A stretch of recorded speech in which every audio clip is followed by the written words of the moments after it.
The elderly hold stories they wish they could forget, stories no one believed until now. Tonight, I'm sharing 3 real accounts from people who experienced the unimaginable decades ago. These aren't urban legends. These are memories that have haunted them for a lifetime. Turn off your lights and listen. The first story comes from Ion, a 7-8-year-old man from the mountains of Romania. In 1967, when he was just 21 years old, something happened that would haunt him forever. It was late autumn, November, the kind of November where frost clings to everything in the morning and the sun barely manages to break through the fog by midday. Ion needed to deliver firewood to a shepherd's hut high in the mountains, about 15 miles from his village. The shepherds up there were isolated during winter, and this would be one of the last deliveries before the heavy snows made the mountain roads impassable. He left early, around 5 in the morning, when darkness still blanketed the forest completely. The air was bitter cold, and his breath came out in thick clouds. He'd made this journey dozens of times before. The path through the forest was well worn, cutting through dense pines and oaks that had stood for hundreds of years. Ion traveled by horse-drawn cart. He had 2 horses, both strong and reliable animals that had been with his family for years. They knew the mountain paths better than most people. The steady clip-clop of their hooves on the frozen dirt road was the only sound besides the occasional hoot of an owl or the distant howl of a wolf. For the first hour, everything was normal. Ion even found himself relaxing, thinking about the warm breakfast the shepherds would share with him when he arrived. He thought about the girl from the neighboring village he'd been hoping to court. Normal thoughts? Safe thoughts. But then, about 3 miles into the deepest part of the forest, where the trees grew so thick that even daylight barely penetrated, the horses stopped. Not gradually, but suddenly, as if they'd hit an invisible wall. Ion clicked his tongue, urging them forward. Nothing. He snapped the reins gently. The horses didn't move. Instead, they began to breathe heavily, their nostrils flaring. Then they started backing up, their eyes rolling white with fear. The cart lurched backward. Ion had never seen his horses act like this. Not during thunderstorms. Not when they'd encountered bears. Never. He stood up in the cart, trying to see what had spooked them. That's when he saw her. On the edge of the road, maybe 20 feet ahead, barely visible in the weak glow of his oil lantern, stood a woman. At first glance, she looked like she might be a traveler who'd gotten lost. But something was immediately, fundamentally wrong about the way she stood. She wore a white dress, not the kind of dress anyone would wear to travel through a forest at night. It looked old-fashioned, like something from decades earlier. The fabric was dirty, stained with what looked like mud and darker patches that could have been mold or something worse. The dress hung on her frame in a way that seemed wrong, as if it was both too big and too small at the same time. Her hair was long and black, hanging down past her waist. It completely covered her face, falling forward like a curtain. She stood perfectly, unnaturally still. No swaying, no adjusting her weight, no sign of breathing, just absolute stillness. The forest around them had gone completely silent. The wind had stopped. Even the horses had stopped their nervous movements and stood frozen, trembling. Ion called out to her. His voice sounded strange in the silence, swallowed up by the darkness almost as soon as it left his mouth. He asked if she needed help, if she was lost, if she was injured. His voice was friendly, concerned, though a cold weight was already settling in his stomach. Silence. No response. No movement. The woman didn't even acknowledge that he'd spoken. Ion's hands were shaking now, but he told himself he was being foolish. This was just a woman who needed help. Maybe she was in shock. Maybe she'd been attacked by bandits or had gotten separated from her traveling companions. There were logical explanations. He climbed down from the cart, his boots crunching on the frost-covered ground. The sound seemed impossibly loud. He grabbed his lantern, holding it out in front of him as he began to walk toward her. Each step felt heavier than the last, as if the air itself was thickening around him. 10 feet away, the woman still hadn't moved. 8 feet away, Ion could see more details now. The fabric of her dress was torn in places. Her hands hung at her sides, fingers long and pale. 6 feet away, he stopped walking. Something had caught his attention, something his mind was struggling to process. Her feet, He couldn't see her feet. The bottom of her dress should have been touching the ground, but there was a gap. A small gap of maybe 2 or 3 inches between the hem of her dress and the forced floor. She wasn't standing on the ground. She was hovering above it. Ion's rational mind tried to find an explanation. Maybe it was a trick of the light. Maybe there was a rock beneath her that he couldn't see. Maybe the shadows were playing tricks. But deep down, in the primitive part of his brain that had kept his ancestors alive in these mountains for thousands of years, he knew what he was seeing was real. His heart began to pound so hard he could feel it in his throat. Blood rushed in his ears, creating a sound like distant waves. His hands were ice cold, but sweat was forming on his forehead despite the freezing temperature. He should have run then. He should have turned around and gotten back on his cart and whipped the horses into a gallop. But he couldn't move. Fear had rooted him to the spot. He took one more step forward. His boot cracked a frozen twig. The sound echoed through the silent forest like a gunshot. The woman's head moved, not suddenly, but slowly, deliberately. She raised her head, the black curtain of hair parting slightly. Ion's lantern light caught what was beneath her hair, and his mind simply refused to accept it at first. It was as if reality itself was breaking down. There was no face. Where there should have been eyes, a nose, a mouth, expressions, humanity, there was nothing. Just a smooth, white surface, like porcelain, like a mannequin, like a death mask. But worse than any of those things, because it was moving, it was alive, it was looking at him, even though it had no eyes. The surface was perfectly smooth, except for thin, dark cracks that spread across it like a spider's web. The cracks were slowly spreading as he watched, creating new patterns, new designs that hurt to look at. Ion's legs almost gave out. He felt ice cold and burning hot at the same time. His vision was tunneling, darkness creeping in from the edges. He was going to faint. He was going to die here. But then something worse happened. He heard a whisper. Even though the thing in front of him had no mouth, he heard words. They didn't come from any direction. They came from inside his head and outside it simultaneously. They were in Romanian, but the pronunciation was wrong, archaic, like someone who had learned the language centuries ago. The whisper asked why he had woken her, why he had disturbed her rest, why he had come to her place. The sound broke Ion's paralysis. Pure animal terror flooded his system. He turned and ran. He'd never run like that in his life, before or since. He fell almost immediately, his legs not coordinating properly. His knee struck a rock. His hands scraped across frozen dirt and pine needles. He scrambled up and kept running. Behind him, he heard something, not footsteps, something else.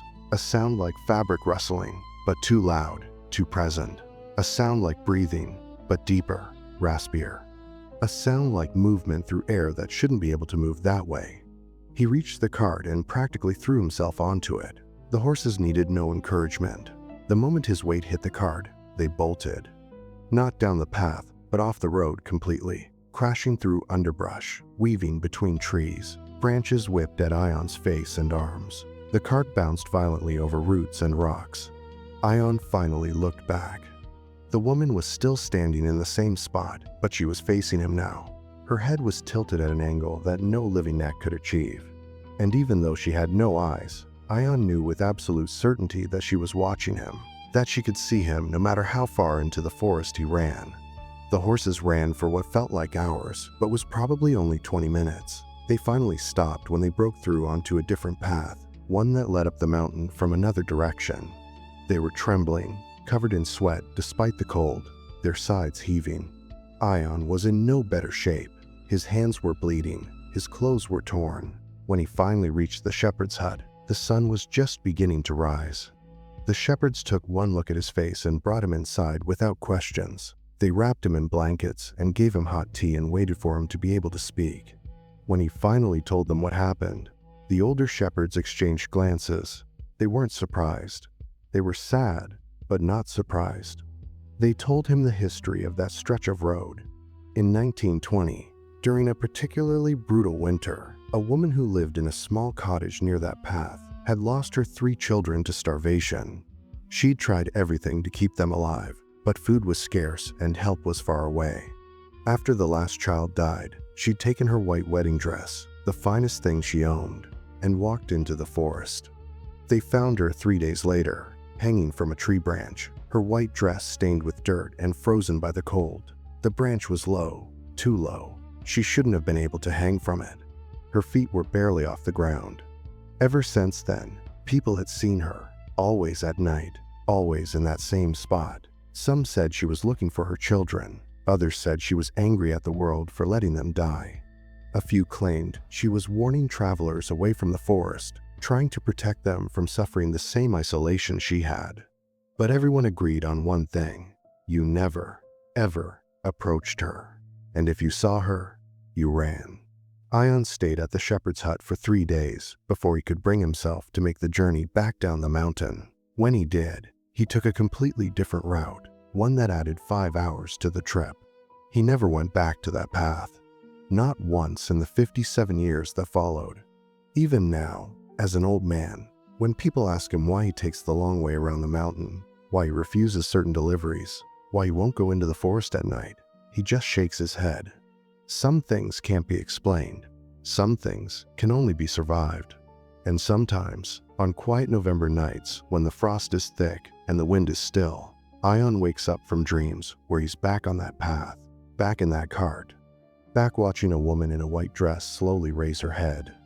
And in those dreams, she's always closer than she was before. The second story comes from Maria, an 82-year-old woman from Transylvania. In 1955, when she was just 10 years old, her family moved into an old house in the center of a small town. The year 1955 was a time of great change in Romania. Maria's father had been assigned a position as a teacher in a town about 50 miles from where they'd been living. The state had given them a house, a large house, much bigger than anything their family had ever lived in before. Her parents were excited. Maria was nervous. The house stood on a quiet street lined with old lime trees. It was 3 stories tall, built sometime in the late 1800s with thick stone walls and high ceilings. The kind of house that wealthy merchants or minor nobility would have owned. It had ornate moldings, tall windows with heavy curtains, and rooms that echoed when you walked through them empty. Maria's mother said they were lucky. Maria wasn't so sure. The house had been empty for years. Maria's parents were told that the previous owners had left during the war and never returned. This was a common story in those days. Many houses stood empty. Their owners disappeared into the chaos of war and its aftermath. The state took these properties and redistributed them. The house had 2 floors above ground, plus an attic, but it also had a cellar. A deep cellar, the kind that older European houses often had, where people stored food for the winter, preserved fruits and vegetables, kept wine, and sometimes, during certain periods of history, hid things they didn't want found. From the very first day, Maria felt something was wrong with that cellar. She couldn't explain it then, and she still struggles to explain it now. It was a feeling that settled in her stomach like ice water. A certainty that something bad had happened down there, and that whatever darkness had occurred had never really left. The cellar was accessed through a heavy wooden door in the kitchen. Stone steps led down into darkness. The air that came up from below was always cold, even in the middle of summer when the rest of the house was sweltering, and there was a smell. Damp earth, yes, and mildew, which you'd expect in any old cellar. But there was something else underneath those smells. Something sweet and rotten, like fruit left too long in the sun, or like the smell that comes from behind walls when something has died there. Maria's mother noticed the smell too. She scrubbed the cellar floor with lye soap, opened what few small windows existed, left bowls of vinegar and baking soda to absorb odors. Nothing helped. The smell faded slightly, but never disappeared completely. Her mother had given Maria one clear rule the day they moved in: never go down to the cellar alone. If she needed something from down there, she was to wait until one of her parents could go with her. Maria asked why, and her mother had given her a look, one of those mother looks that said there were things she wasn't ready to discuss. For the first few weeks, Maria obeyed. She was a good child, generally obedient, and the cellar frightened her enough that she had no desire to explore it. But children are curious by nature. The more something is forbidden, the more fascinating it becomes. It was a Tuesday afternoon in late September. Her parents were both at work. her father at the school, and her mother at the textile factory where she'd found employment. Maria was supposed to be doing her homework, but she found herself standing in front of the cellar door, her hand on the doorknob. She told herself she just wanted to see what was down there. She'd only go for a minute. She'd be careful. Nothing would happen. She lit a candle, one of the thick tallow candles her family used during power outages, which were frequent in those days. The flame cast dancing shadows on the walls as she opened the door and started down the steps. The cellar was larger than she'd expected. The stairs opened into a main room with a packed dirt floor and stone walls that glistened with moisture. Old wooden shelves lined the walls, mostly empty except for a few dusty jars and broken crates. The ceiling was low, supported by thick wooden beams that looked like they'd been there for a century or more. But this main room wasn't all there was. Maria could see doorways leading to other rooms, smaller rooms branching off from the main space. She counted 3 doorways, all of them dark, all of them seeming to pull at her attention. She moved deeper into the cellar. Her candle flickered as she walked, making the shadows leap and dance. She told herself this was silly, that there was nothing down here, that she should go back upstairs. She reached the first side room. It was small, maybe 8 feet by 8 feet, completely empty except for more old shelving. The second room was similar, slightly larger, with what looked like it had once been a wine rack built into the wall. The third room was at the very back of the cellar, the farthest point from the stairs. The doorway was narrower than the others. Maria had to duck slightly to enter it. This room was different. It was colder than the rest of the cellar, noticeably colder. The candlelight seemed dimmer here, as if the darkness was thicker, harder to penetrate. And along the back wall, she saw something that made her stop moving. A door. But not a normal door. This was a small door, maybe 3 feet tall and 2 feet wide, like a door built for a child, or like an access panel to some hidden space. It was made of heavy wood, darker than the others, and it was secured with a large, rusted padlock that looked very old. Maria approached it slowly. Why would there be a locked door down here? What could possibly need to be locked away in a cellar? She knelt down in front of the door. Her candle was shaking in her hand, making the light wobble. She bent forward and looked through the gap between the bottom of the door and the dirt floor. The gap was about an inch tall. Complete darkness on the other side. Her candlelight didn't penetrate it at all. She was about to stand up and leave, her curiosity satisfied, when she heard something. Breathing. Not loud, but unmistakable. Heavy, rapid breathing, like someone who had been running, or like someone who was terrified. The breathing of a child. Maria's hand clenched around the candle. Her whole body went rigid. She told herself it was her imagination, or maybe it was some kind of animal that had gotten trapped behind the door, a rat or a cat. But it didn't sound like an animal. It sounded human. It sounded like a child trying to breathe quietly, trying to hide, trying not to be found. Against every instinct screaming at her to run, Maria pressed her ear against the door. The breathing stopped immediately. For a moment, there was absolute silence, so complete that Maria could hear her own heartbeat, could hear the blood rushing through her veins. Then something pressed against the door from the other side. Maria felt the wood flex slightly under the pressure. Not a lot, just a subtle movement, but enough to know that something was there, something real and physical and very, very close to her on the other side of that door. The candle in her hand flickered violently, and in that brief moment when the light dimmed, she heard it. Scratching, fingernails on wood, not slow or casual, but frantic, desperate, the sound of someone trying to claw their way through solid wood, trying to get out. Maria ran. She didn't remember standing up or turning around. One moment she was kneeling by that door. The next, she was racing up the cellar stairs, taking them 2 at a time, her candle dropping and extinguishing behind her. She burst through the cellar door into the kitchen and slammed it shut behind her, her hands shaking so badly she could barely turn the key in the lock. She stood there for several minutes, gasping for breath, her heart pounding, waiting for what? For something to come up the stairs after her? For the door to burst open? She didn't know. Nothing happened. The house was silent except for her own ragged breathing. That night at dinner, Maria said nothing. She ate her soup quietly while her parents talked about their day. She thought about telling them what happened, but couldn't find the words. How do you explain that you heard breathing behind a locked door in the cellar? How do you describe the feeling of something pressing against wood, separated from you by only an inch of timber? She told herself it was her imagination, that the darkness and the smell and her own nervousness had created something that wasn't there. By the time she went to bed, she'd almost convinced herself. Then, lying in her bed in the darkness, she heard it.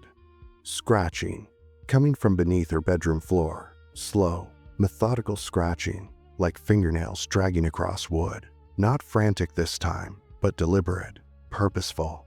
Maria pulled her blankets up to her chin, her eyes wide, staring at the ceiling. The scratching continued for what felt like hours, but was probably only 10 or 15 minutes. Then it stopped. The next night, it happened again, and the night after that, always starting around midnight. Always the same slow, deliberate scratching sound. Sometimes it sounded like it was directly beneath her bed. Other times, it seemed to be moving, traveling beneath the floorboards from one side of her room to the other. Maria stopped sleeping well. Dark circles appeared under her eyes. She became jumpy, startled by sudden sounds. Her mother asked if she was feeling ill. Her father wondered if school was stressing her. Maria said she was fine, just tired. She couldn't tell them. They wouldn't believe her. But the scratching wasn't the end of it. That was just the beginning. 3 weeks after her first visit to the cellar, Maria woke up in the middle of the night to find her bedroom door open. She always closed it before bed. Always. And her parents never came into her room at night without knocking first. But the door was open, standing wide, and the hallway beyond was dark. She stared at the open doorway, her blankets pulled up to her nose, barely breathing. The house was silent. No movement. No sounds. Then she heard footsteps. Small footsteps. The sound of bare feet on wooden floor. Child-sized footsteps, coming down the hallway toward her room. The footsteps reached her doorway and stopped. Maria couldn't see anything in the darkness of the hallway, just black space. But she could feel something there, a presence. Something standing just outside her door. In the darkness, waiting. The footsteps started again. They entered her room. Maria squeezed her eyes shut and pulled the blanket over her head. She could hear the footsteps getting closer, across the floor, around her bed. They stopped right beside her, right next to her head. She held her breath, every muscle in her body rigid with terror. She could feel cold air near her face, could sense something leaning over her, could almost feel breath on her cheek even though she couldn't hear breathing. She waited for something to touch her, to grab her, to pull the blanket away. But nothing happened. The presence stayed there, looming over her, for what felt like an eternity. Then, finally, the footsteps moved away, back across the room, into the hallway, growing fainter, fading, gone. Maria didn't move for the rest of the night. She stayed frozen under her blanket, eyes squeezed shut, until morning light filtered through her curtains and she finally heard her mother moving around in the kitchen downstairs. That morning, Maria told her father everything. He listened with a serious expression, not interrupting, not dismissing her story. When she finished, he was quiet for a moment. Then he went down to the cellar. Maria's mother wouldn't let her follow, but she stood at the top of the stairs, listening. She heard her father's heavy footsteps on the stone stairs, heard him moving around down there, heard him trying the locked door. When he came back up, his face was pale. He was carrying the padlock. It had been broken, forced open from the inside. The metal was bent outward, as if something had pushed against it with incredible force until it finally gave way. Her father opened the small door and looked inside. He was down there for a long time. When he came back up, he wouldn't tell Maria what he'd found, but she saw that his hands were shaking. Behind that door was a tiny room, barely big enough for a child to lie down in. The walls were covered, completely covered, in scratch marks. Deep gouges in the stone, hundreds of them, thousands of them, layer upon layer, carved into the walls, as if someone had spent days, weeks, months scratching at them. The family moved out 3 days later. They left most of their belongings behind.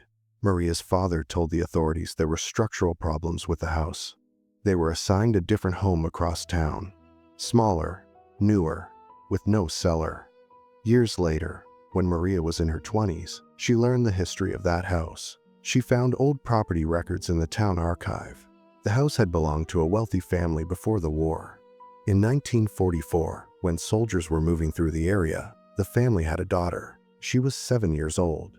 The record said she disappeared in March 1944, just vanished. The family claimed they didn't know what happened to her. They searched, they asked neighbors, they posted notices. But the girl was never found. The family left town shortly after. The house stood empty until Maria's family moved in 11 years later. Maria believes she knows what happened. The family didn't lose their daughter. They hid her. When soldiers came looking for people, especially during those chaotic times, families sometimes hid their children in cellars, in walls, in any small space they could find. They'd tell the children to be quiet, to stay hidden, that they'd come back for them soon. But what if they didn't come back? What if something happened to the parents? What if the fighting moved on and they were killed or taken away, and no one else knew the child was there? How long would a 7-year-old girl survive in a locked room in a cellar? A few days? A week? And what would those final days be like? Alone in the dark, screaming and scratching at the walls, waiting for parents who would never come. Maria is 82 years old now. She has children and grandchildren. She lives in a small apartment with good lighting and no cellar. She still can't sleep with her bedroom door open.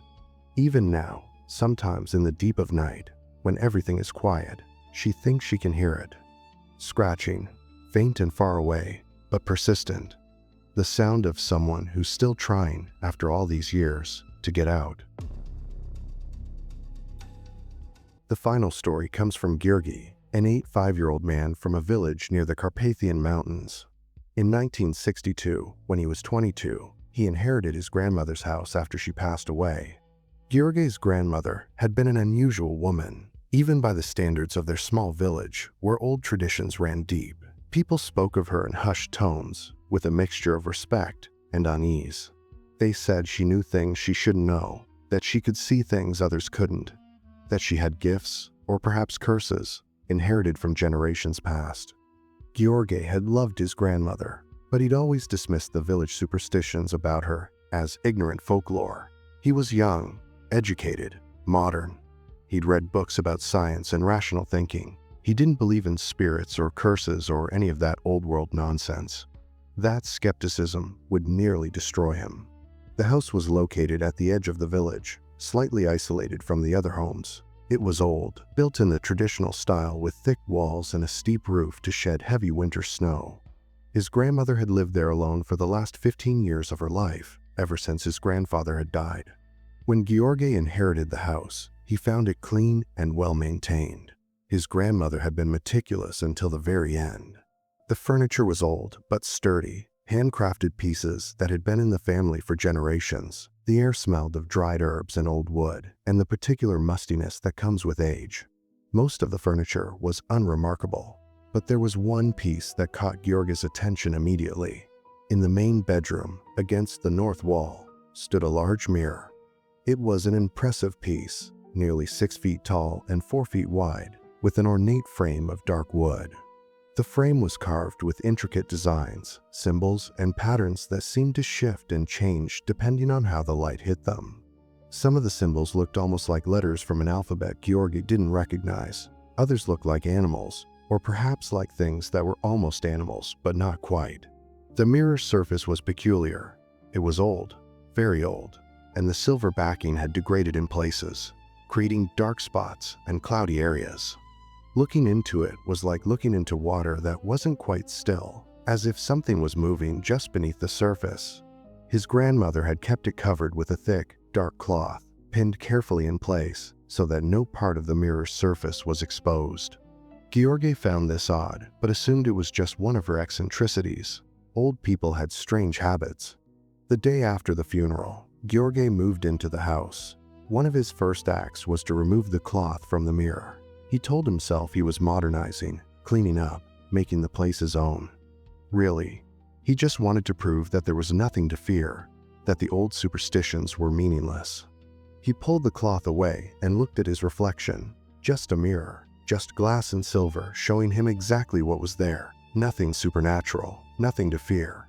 That night, Georgi went to bed feeling satisfied with his rationality.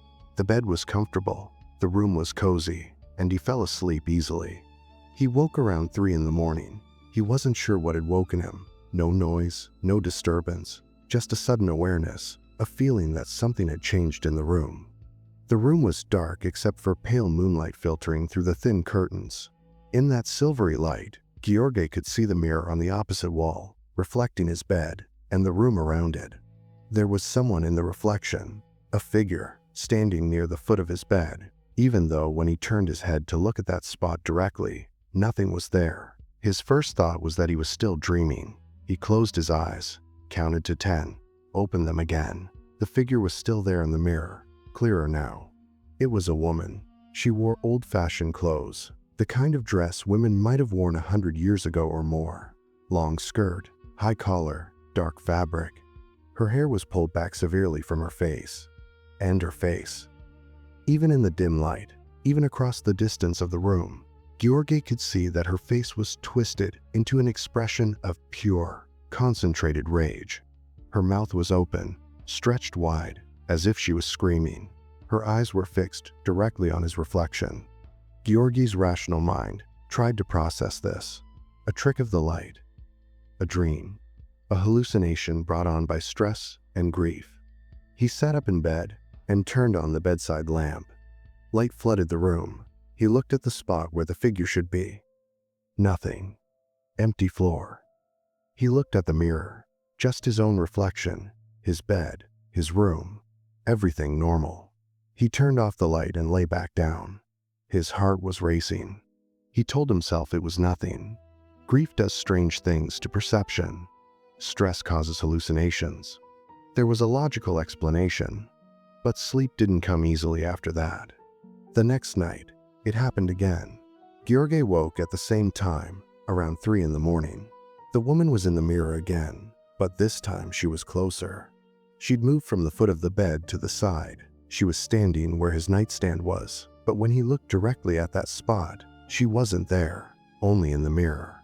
Her expression was the same. Rage, fury, her mouth open in a silent scream. But now he could see more details. Her hands were clenched into fists. Her body was rigid with tension. And her eyes, black and deep, were fixed on him with an intensity that made his skin crawl. Georgi got out of bed and approached the mirror. Part of him screamed that this was foolish, that he should leave the room, leave the house. But another part, the rational part that refused to believe in the supernatural, needed to understand what was happening. He stood directly in front of the mirror, close enough to touch the glass. His own reflection stared back at him. Normal, real. But there, just behind his shoulder in the reflection, was the woman. Close enough now that he could have reached out and touched her if she'd been real. He spun around. Nothing. The room was empty. He looked back at the mirror. She was still there, still behind his reflection, her face inches from his reflected shoulder. Her mouth moved, forming words he couldn't hear. Georgi touched the mirror surface. It was cold, colder than glass should be in a warm room. The surface felt strange under his fingers, slightly slick, almost oily. The woman in the reflection pressed her hand against the glass from the inside, matching where his hand was. The glass between their hands seemed to thin, to become almost transparent. For a moment, he could see through it, see into whatever space she occupied, and what he saw made his breath catch in his throat.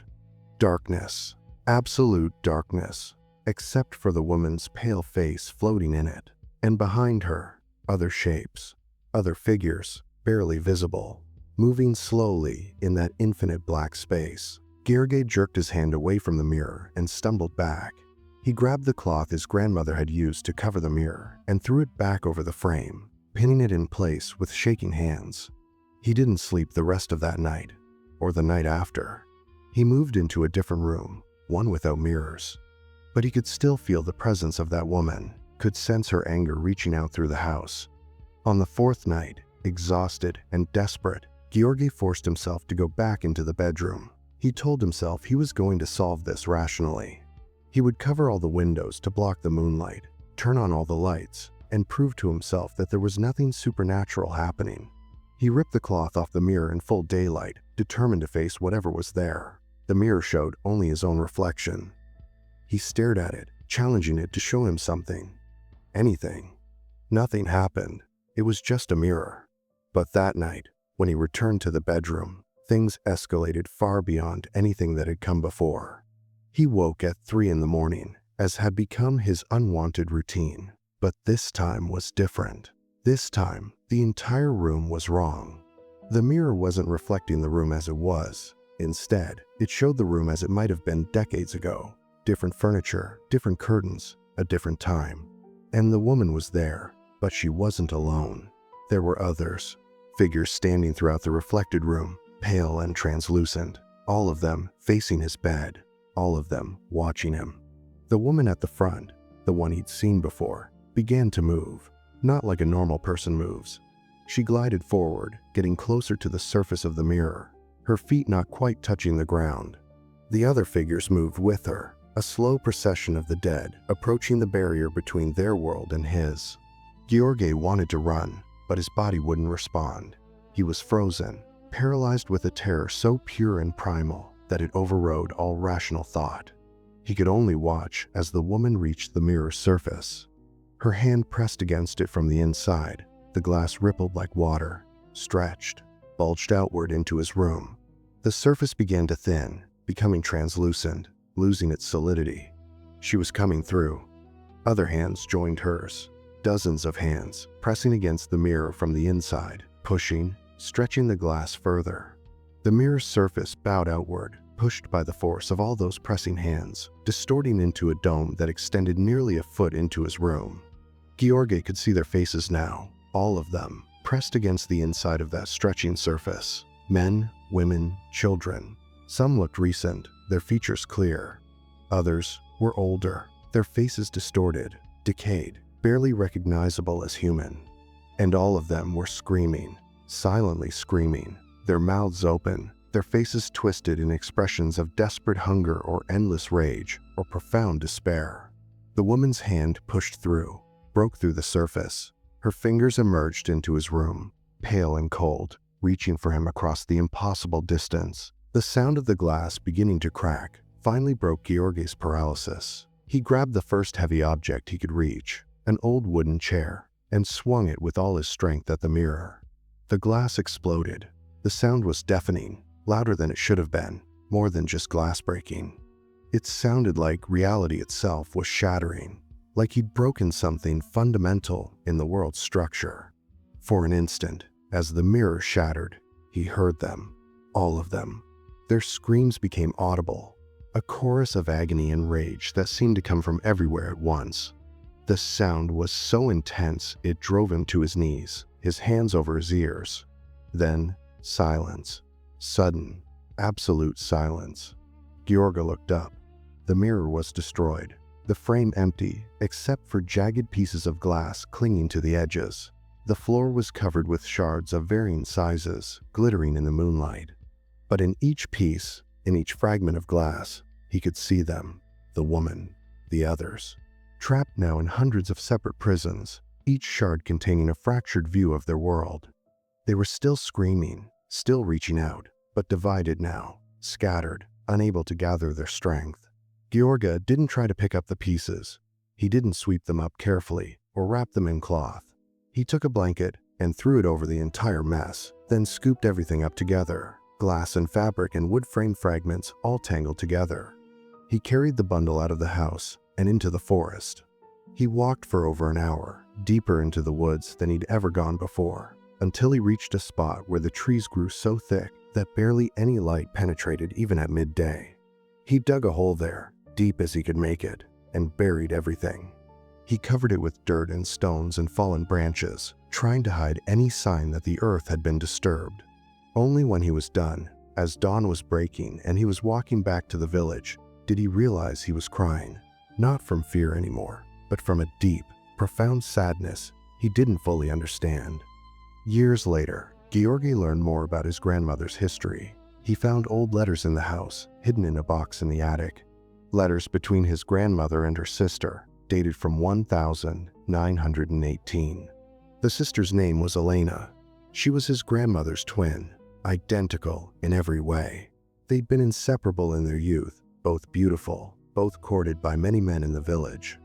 In the summer of 1918, a traveling salesman came to the village. He sold mirrors, beautiful antique mirrors from across Europe. Elena fell in love with him. He promised to take her away, to show her the world, to marry her, and give her a life beyond their small village. One night, Elena disappeared. The mirror salesman left the village that same night. The villagers assumed she'd run away with him, but Elena never wrote, never sent word, never came back. A week after she disappeared, the mirror appeared on his grandmother's doorstep. A gift, said the note attached to it, from Elena to her beloved sister. His grandmother hung the mirror in her bedroom. That very night, she saw her sister in it. Not a reflection, but her sister, screaming, trapped, reaching out, pleading for help that could never come. The grandmother kept the mirror covered for the rest of her life. She never spoke of what she'd seen, but she never forgot.